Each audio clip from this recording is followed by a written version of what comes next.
Welcome to our Clarity and Focus session here at Consulting Unleashed. And today I wanted to talk about something that kind of keeps popping up from a business point of view, whether you've got an agency or a coaching business or you're a freelancer.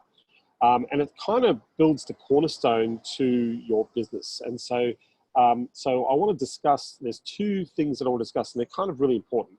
Number one is the concept of clarity, right? So that's the first thing.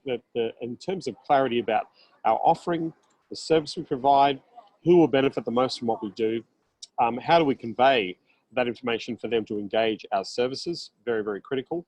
And also to understand from a clarity point of view of what we're delivering, what we're really doing from our business and how we're putting that out there in the market.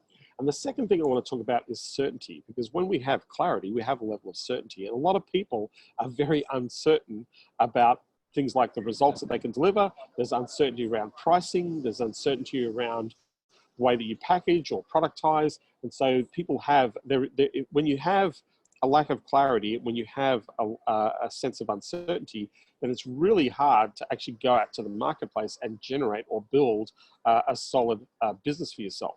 So a lot of people tend to struggle with this concept of clarity and certainty. Now, we are in some very interesting times because businesses change. If you're probably seeing this out there in the marketplace, but what's going on is the way businesses are operating right now, a lot of things are changing. We're just coming out of lockdown. We're coming into a new business environment. People are trying to get to some level of normality in what they're doing. And so what we're offering to the market may have changed. How we offer what we offer may have changed. How we do business, how we serve, how we engage our customers may have changed right now. And so with all this change going on, we're left in a situation where we have a lot of ambiguity, there's a lot of complexity, there's a lot of uncertainty, right? And there's a lot of volatility in the market, because understanding that right now, it's kind of a shaky game, that even if you're coming back into the market whilst you've been in lockdown and you're starting to generate or engage business, you don't know if you're actually going to survive, right? Your intent is to do business, but a lot of businesses have no idea that they're going to survive. And even in our world, in our marketing game, there's a lot of businesses that have actually shut down. They're not coming back. They have decided to leave the market. And so this means that this has opened up a significant amount of opportunity for us in the marketplace, right? A lot of people don't realize that we are in a time where there is significant opportunity for everybody in this business. And if you can productize what you do, if you can find a problem that needs to be solved, that the market is spending money on, and you can deliver a service or you can develop your IP around that problem, then you can think about dominating a market. You can actually build a very, very significant business out of this concept. But going back to this word of clarity, we kind of figure out what it is that we want to do.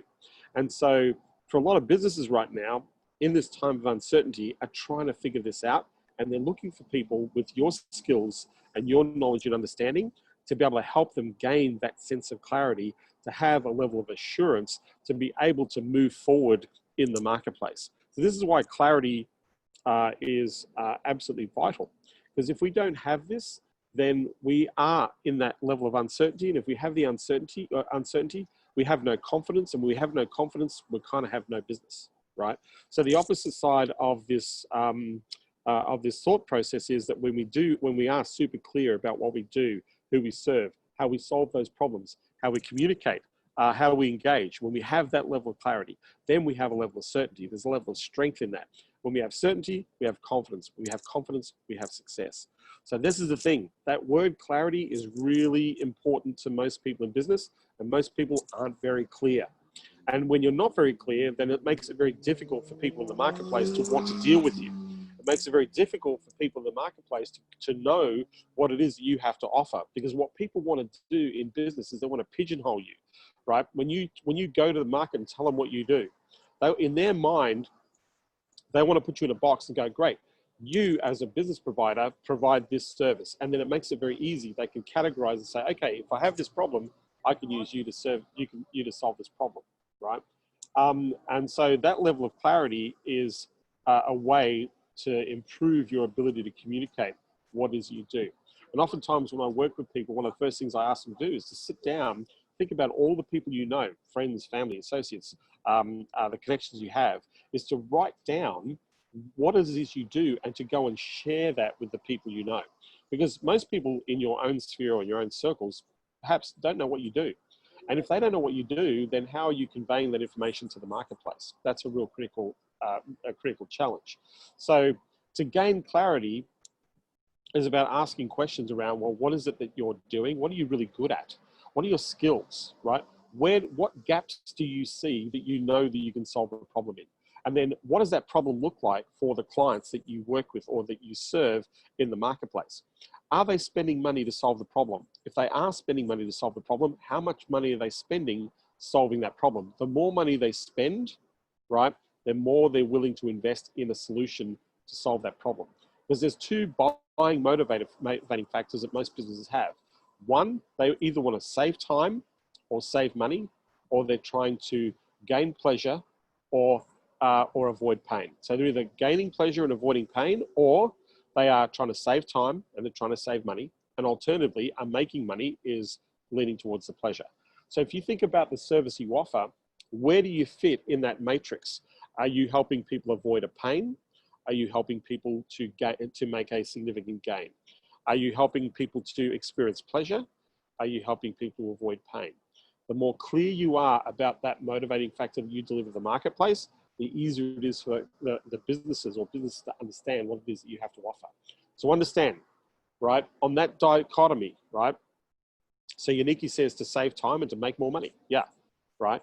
And so if we're saving people time, then what is it, when we say save time, what is the cost of that time? What is the cost of that time to them, to a business owner, right? And so the more clear we are, the easier it is for them to say, here, let's do business. Let's get this happening. I'm looking for your help. So number one, there's two sides of clarity, right? One is letting people exactly know what you do and how you solve their problem and how you help. You've got to be super, super succinct and super clear about that concept, because if you aren't, it's going to be very difficult for people to hire you. Number two, you've got to be really clear about the problems that your client has from their perspective, right?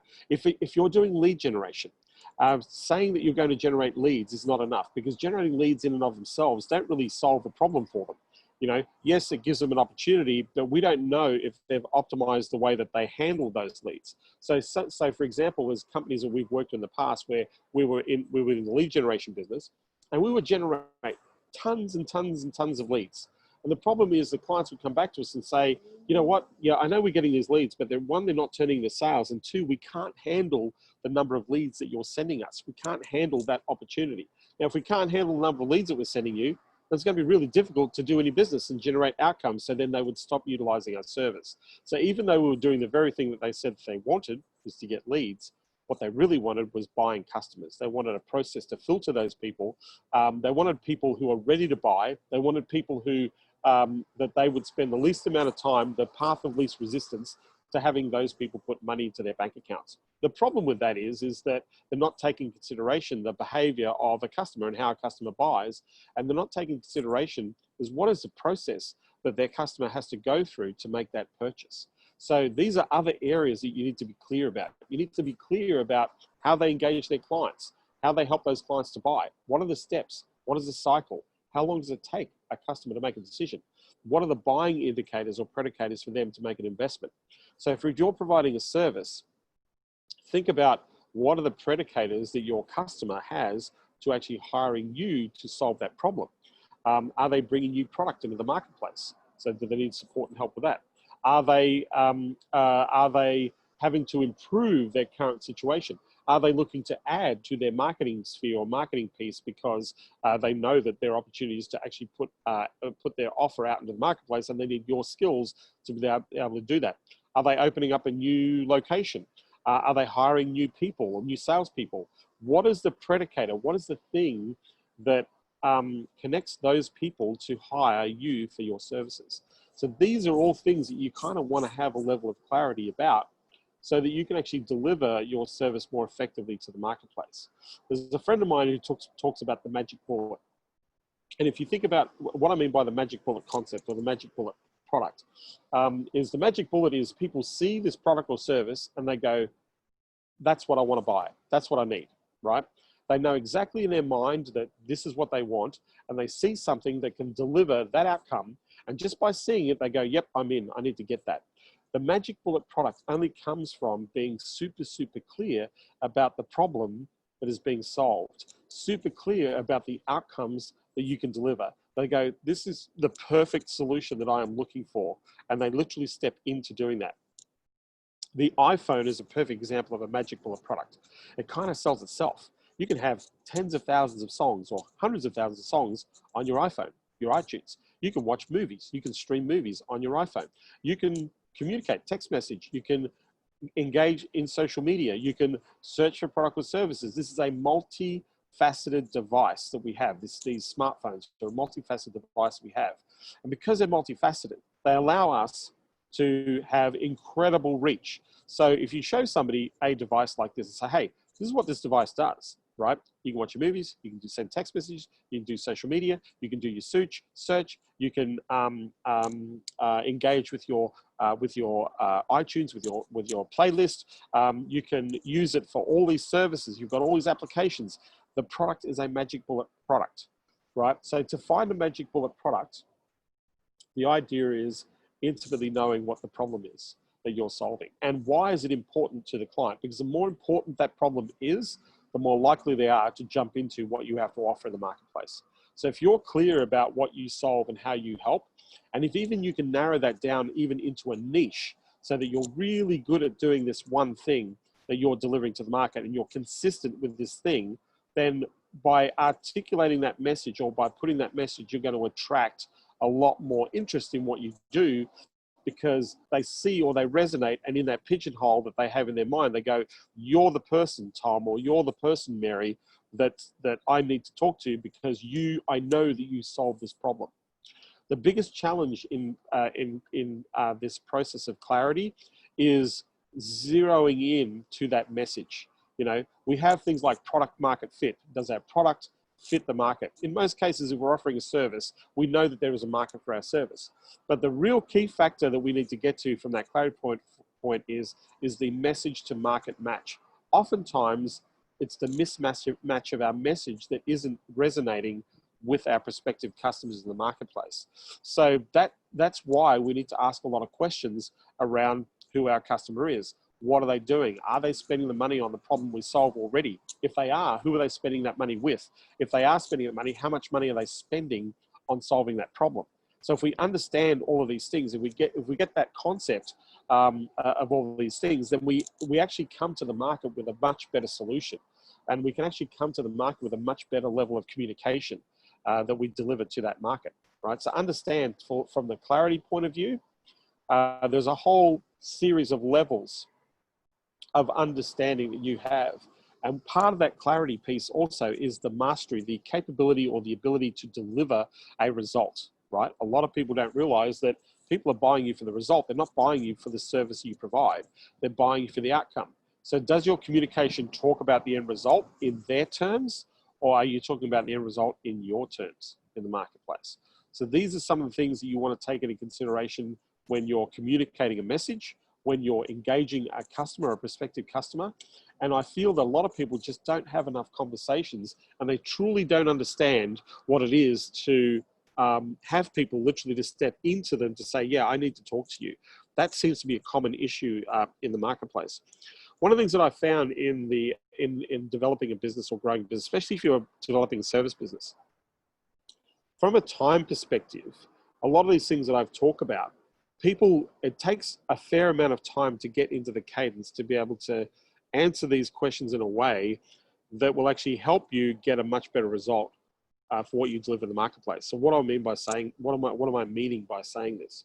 What I'm meaning is on average, I've seen that it takes probably a couple of years, about 18 months actually, less than a couple of years, but let's say 16 to 18 months for a freelancer or an agency to kind of find their feet into consistency, into being able to generate clients.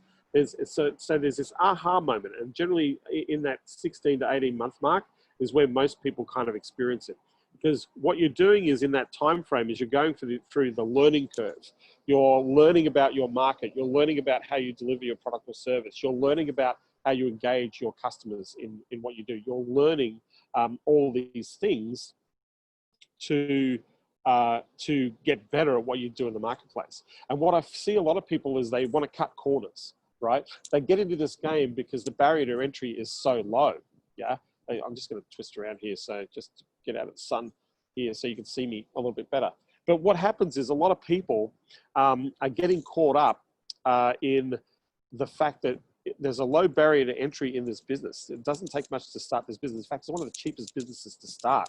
A service-based or a freelance-based business is one of the most inexpensive businesses that you can start. A domain, an email account, a landing page, like for less than a couple $100, you can be in business. $30, you'll get a license for a name and be a solopreneur. So it doesn't take a lot. And so this is why this industry or this business or this type of business is very attractive, because the barrier is so low. And your ability to make money, you can actually make money very, very quickly, right? You can get lucky and pick up a client very quickly, and all of a sudden, bang, you're up and running, you're delivering a service, and you're getting paid, and you're learning on your client's dime, right? So this business is very, very attractive, and it attracts a lot of people who've got some skill, who've got some understanding and idea, and they want to generate outcomes. But here's the thing, it takes time for people to get good at what they do, right? Because you don't know what you don't know. And half the times you don't even know what questions to ask. So you're learning as you go along. And so this is why I say, normally to get this right, some people take probably about 16 months on average. And then there's two sides of this. It's like, you're getting ready. You're trying, I guess I call it getting your ducks in a row, right? You want to look professional. So you're going to focus on getting a website, and you want to look, you're going to talk about landing pages, and you're going to build funnels, and you're going to build your email sequence, and you're going to look at your outreach. And a lot of people, will do things like cold email because it's inexpensive to do cold email. So they're looking for bootstrapping their process. But the thing that you want to get to is the faster you engage, the quicker you're going to learn. And this is where people find themselves struggling, is that you are earning on your client's dime, right? You are earning on your client's time, and you're learning on your client's time. That's the beauty of this business. And so the faster you can improve your capabilities, the faster you're going to generate a lot more clients. It takes you, in this business, for most people to get referrals, it normally takes about 5 to 7 clients. When you hit about 5 to 7 clients, you start to attract referrals in this business. And so what happens is we spend more of our time on fulfillment than we do in client engagement. So the key here is, the faster you are at communicating your message of the clarity of what you deliver and the problems you solve, the faster you're going to grow. The more you become visible, the more information, the more that you put out there, or put yourself out there in the market to become visible, the more clients you start to engage, the more that you attract. So if I look at people who don't know anything, there are exceptions to this rule. I've had people who come to me fresh, who've never been in business before, and said, hey, I want to start this business. And for me, I'm saying the first thing I want you to do is I want you to go and talk to the market, right? You've got an idea of the service you want to provide. You've got an idea of what you want to deliver, but the fastest thing you're going to do is you need to go and talk to the market, right? And you want to let people know what you're doing, right? So to do that, you say, hey, this is the thing that I'm doing. You want to pick one thing, not 10 things, not 5 things, not be full service. You just want to pick one thing and go and get somebody to buy that one thing from you. And then make sure that you try and deliver as much as a result as possible, so that you gain that experience, so that you can go to the next person, and from that learning, you're going to improve this process. So I'm going to talk about Jasper, who was a consultant who came to me, who was very green, had never been done any courses or training or gotten any coaching, but he wanted to start a marketing agency.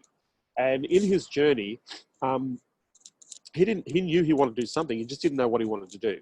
But the reason I'm going to share Jasper's story with you is because Jasper was working full-time, and when he first came to me, I didn't want to work with him. In fact, I recommend that he go and spend money with other people to go through the ropes and learn. I said to him, say, look, you need to go and get burned. You need to go and buy, people's courses and things like that, and learn more, learn from how they market, how they engage, and so you get that experience, because we've all had this experience.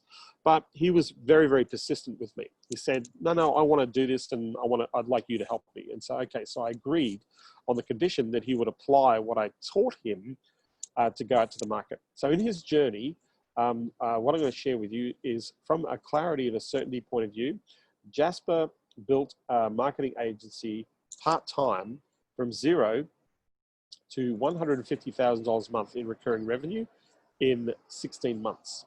A little over, from zero to 16 months, 160 grand worth of revenue, part-time. That's what he built. So here's the exact journey that I told him to do to get to that outcome. So he was working for a power company. He was a lines person, very dangerous job. That was his trade and his vocation. He was an electrician.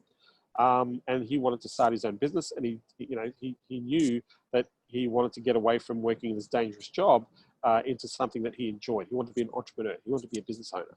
So the first thing that happened in our conversation, I said, well, you got to figure out what you want to sell, right? Because if we can understand what you want to sell, then we can start building a service around that to go to the market. So I said, go and do your homework. And so I asked him this question, what appealed to you? And he said, you know what, I know that mobile marketing is really important, and mobile is where it's at and it's growing. And I'd like to explore the idea of, what it would like to be to build a business that talks about how to market your services on mobile. So at this time, mobile marketing was kind of, mobile advertising and marketing was just kind of coming into the forefront with mobile websites and all that sort of stuff. And it was so all over the shop. There was so many ways in which you could go for mobile marketing. And I didn't tell him anything. I said, just go and do your homework, right? Go and figure out what people do and look at some of the other services that you might be interested in selling that, you can build this business around, right? And so, I gave him a week. I said, go out there, see what's happening. Go and look at people who are providing services for the service you want to sell.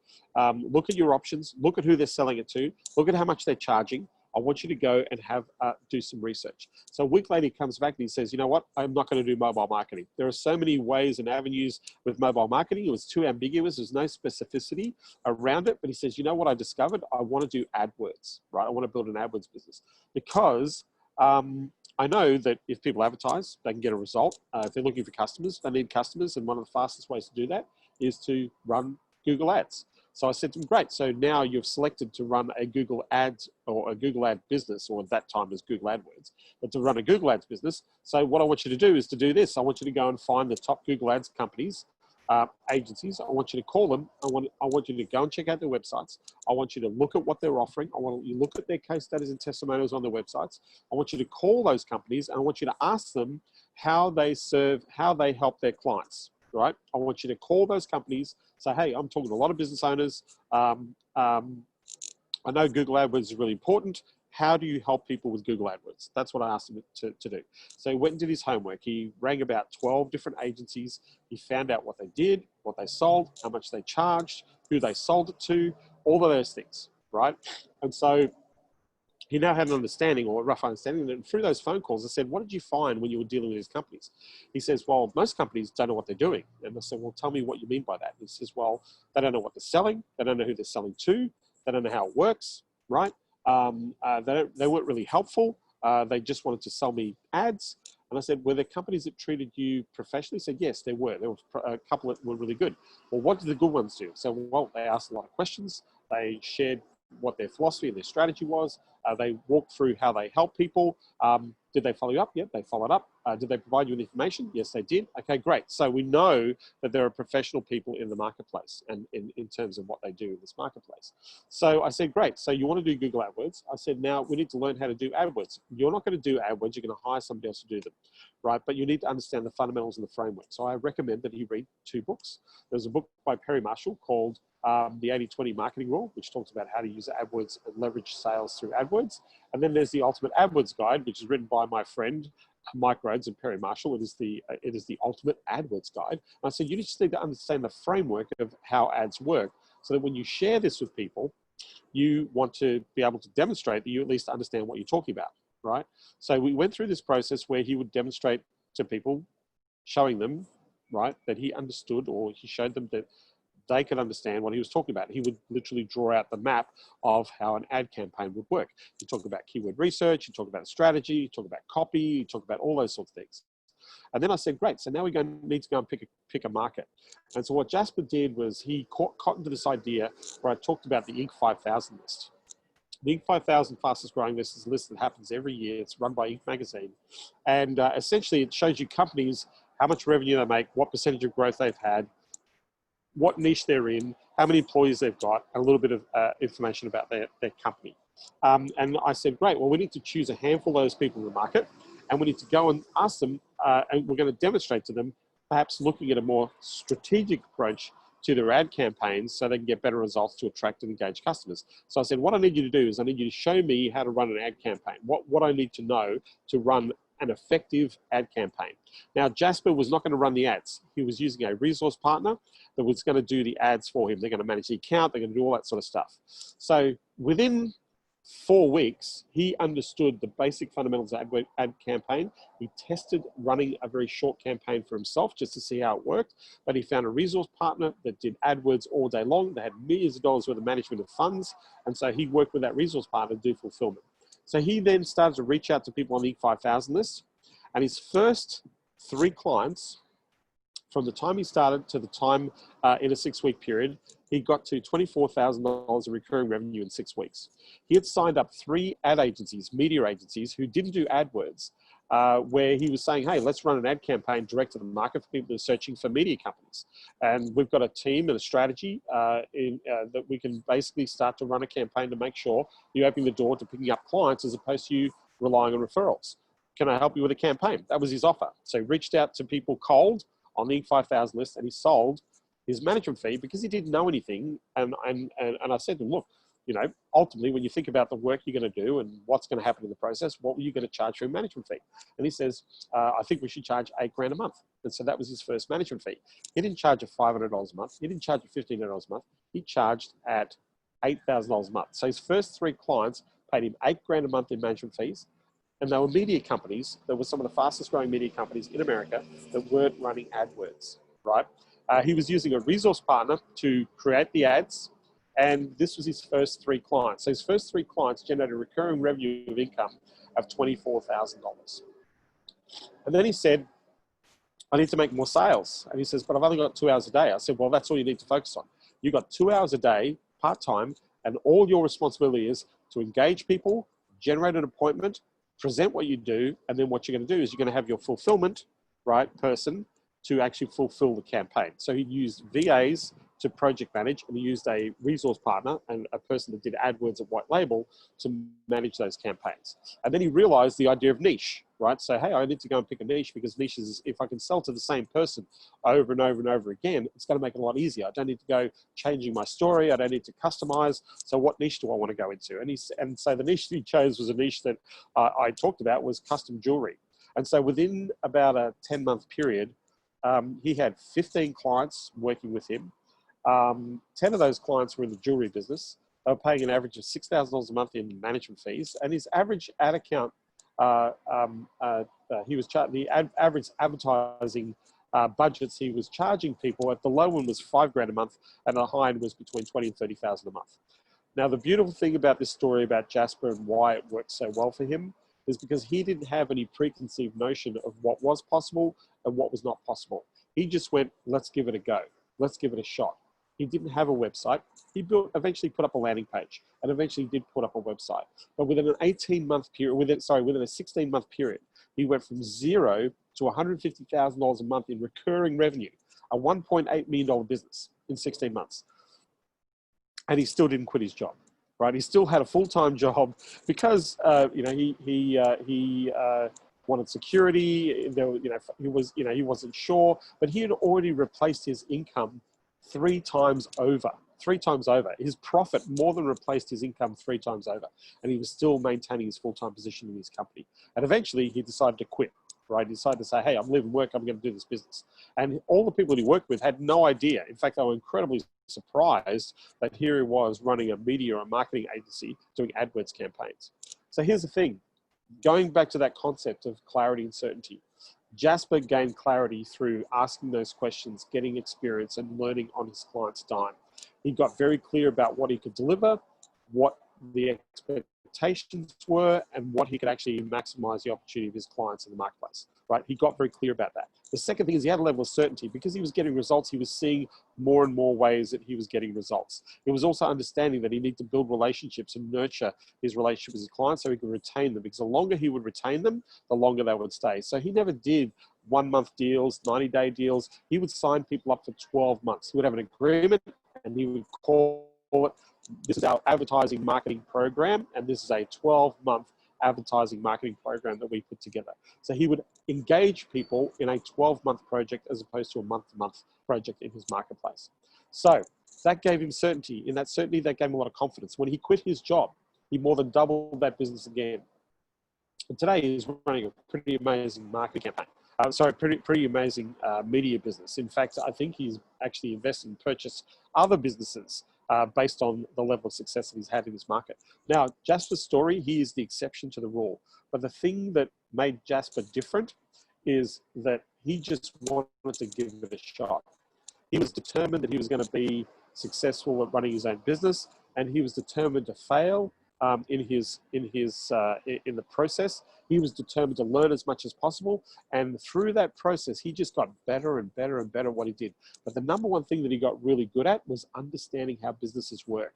And that's really, if you really want to do well in the service-based or the expert-based or the knowledge-based or the marketing-based type of business, is the more you understand your market and the more you understand clients in the market, the more successful you're going to be in your business, right? Because that, if you have that intimate understanding, it just makes it so much easier to do business with.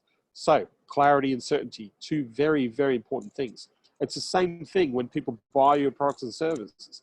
They need to be super clear about what you do, and they need to be very certain that you can deliver what you say you deliver. They need to be certain in themselves that they're making the right decision, and they also have to have a level of certainty in you that you can deliver the service you provide in the marketplace.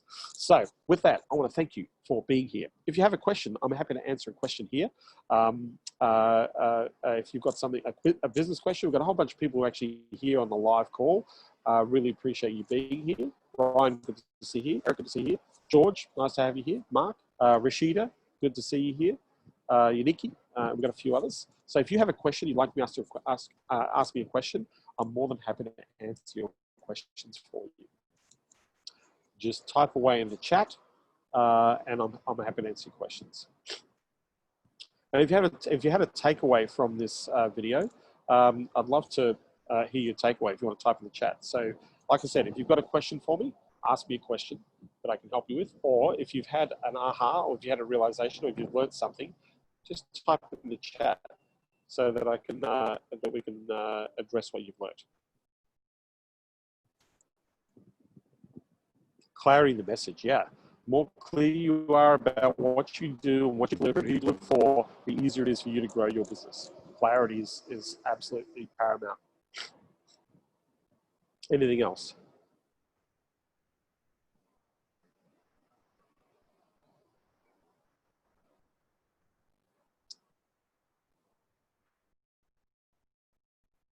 Brian's asking, how do I feel about putting my pricing on websites? Yes or no?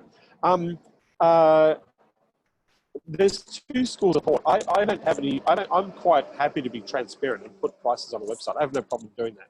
If you're letting people know what your services are, and you're letting people know what they have to invest in the services you provide, and as long as you're educating them as to the value that you deliver, then yes, I would say put your prices on your website. That's going to give people confidence and an indication, and it also makes it easy for people to go, okay, yeah, I want to work with you. I've got an idea of what you charge. So I have no preconceived, I'm not against putting pricing on a website. In fact, I'm quite cool with it. So yes, you can use that as a strategy, right, to put your pricing on a website. Absolutely. Yep. Eric Severance is asking, what's the best service to deliver to realtors, agent versus agency? So I would be dealing with agents. Independent agents, you're not going to make any money out of. You need to deal with broker networks. You need to look at guys who are, who have 5, 6, 10 people in an office, and they need to feed those realtors leads. They want to help support those realtors with leads. They're the people you want to be looking for, Eric, not independent agents. Independent agents have no money. You need people who are running offices of teams of 15, 20 people plus. They're the people I'd be working for in the agency market. What I would think about the real estate niche, Nikki, I think the real estate niche is fantastic. It is about to go through a major upheaval all over the world. In fact, it's going through an upheaval here in Australia. I'm sure it's going to go through an upheaval in the United States. So yes, is it a good market? Yes, it is. Are there certain parts of the market that I would focus on? Absolutely. The investor market right now is going to be a market that grows. It's certainly going to be a growth market because there's going to be a bit of a rationalization going on with all the stuff that's going on. I can't certainly predict the future, and most realtors can't predict the future. But let me tell you, we are still going to be buying houses. We're still going to be selling them, and we need to engage. We need to, put ourselves in front of those people to help them buy and sell houses. And realtors will do very well in the coming few years in terms of what's coming out of this market. So, is it a good market? Yes, it is. It's a great niche. What do you think about how can we find them on LinkedIn? Just look up real estate agents on LinkedIn. It's pretty simple. Yeah, it's not hard to find real estate agents on LinkedIn. I would look, if I was going to look at a market that's really volatile, is commercial real estate. That market is going to be really volatile. So volatile markets are markets that need help. So you'll definitely find commercial guys on LinkedIn. So you don't want a broker. You want an agency. Right, you want an agency. Independent brokers, no. But if they own an agency, like say for example, if they're a CEO of an agency group where they've got 10 to 20, 30 realtors working under their agency, they're the types of people that I'd be looking for, Uniki. I would not be looking for independent brokers. They have no money to spend with you. They just don't have the cash. They tend to get their leads in the traditional form. So whereas an agency that has to market for a whole bunch of people, they have the cash because they're trying to generate as much as possible. The other area where companies spend money on in real estate is in recruitment. Marketing and advertising to recruit realtors. That's how a lot of real estate agents grow. So if you're looking for a realtor that's recruiting, that's where they're spending money on marketing and advertising. What's a good offer to a commercial broker? Let's build a buyer's list.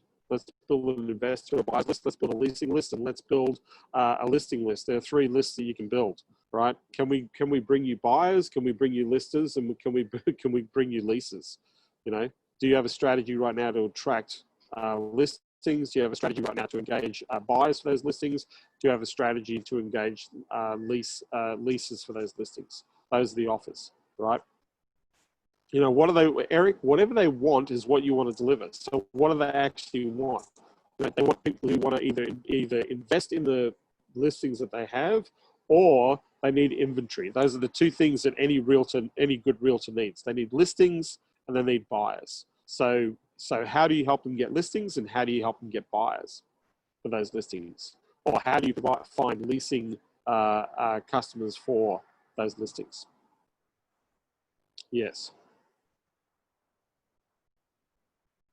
Any other questions? I'm happy to take another question. Otherwise, I'm going to say thank you for being here. Given the current situation with COVID, do you think local service trades, local professions need more help? Local service trades and the remodeling market, the renovation market, Brian, is a massive market.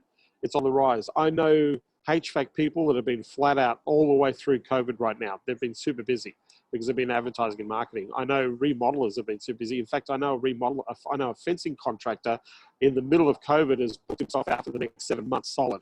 He's got more jobs he cannot handle. In fact, he's hiring his competitors, contractors that they will let go of, to work on jobs that he's got that are booked out in the last 6 months because he's marketing. So is the contractor market a good market, Brian? Absolutely. The remodeling market? Absolutely. Renovation? Absolutely. Building market? No. But renovation and contractor market is massive.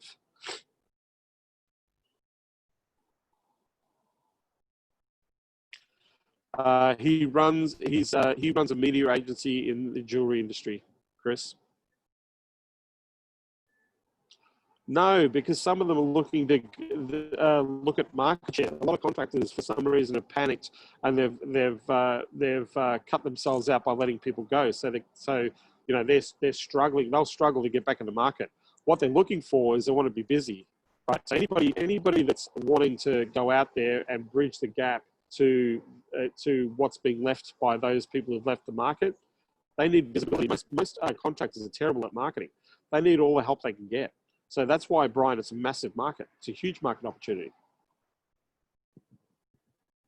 So I have no idea, Nikki, what an SMMA is. I don't know what the acronym stands for. So if you can tell me what a SSMA is, then I can help you.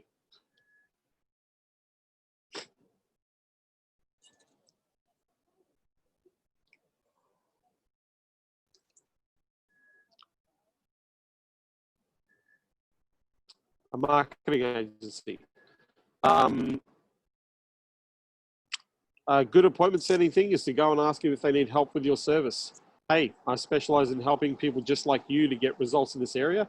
Are you interested in getting some help? That's one of the easiest ways, just reach out to people and ask them if they need help. It's one of the fastest ways to make appointments. I was on a strategy call yesterday with a whole bunch of people, and we actually asked them to make them an offer on a text message, say, hey, do you need help with this thing? And some people made 4 or 5 appointments in the space of minutes, sending that message out to the market.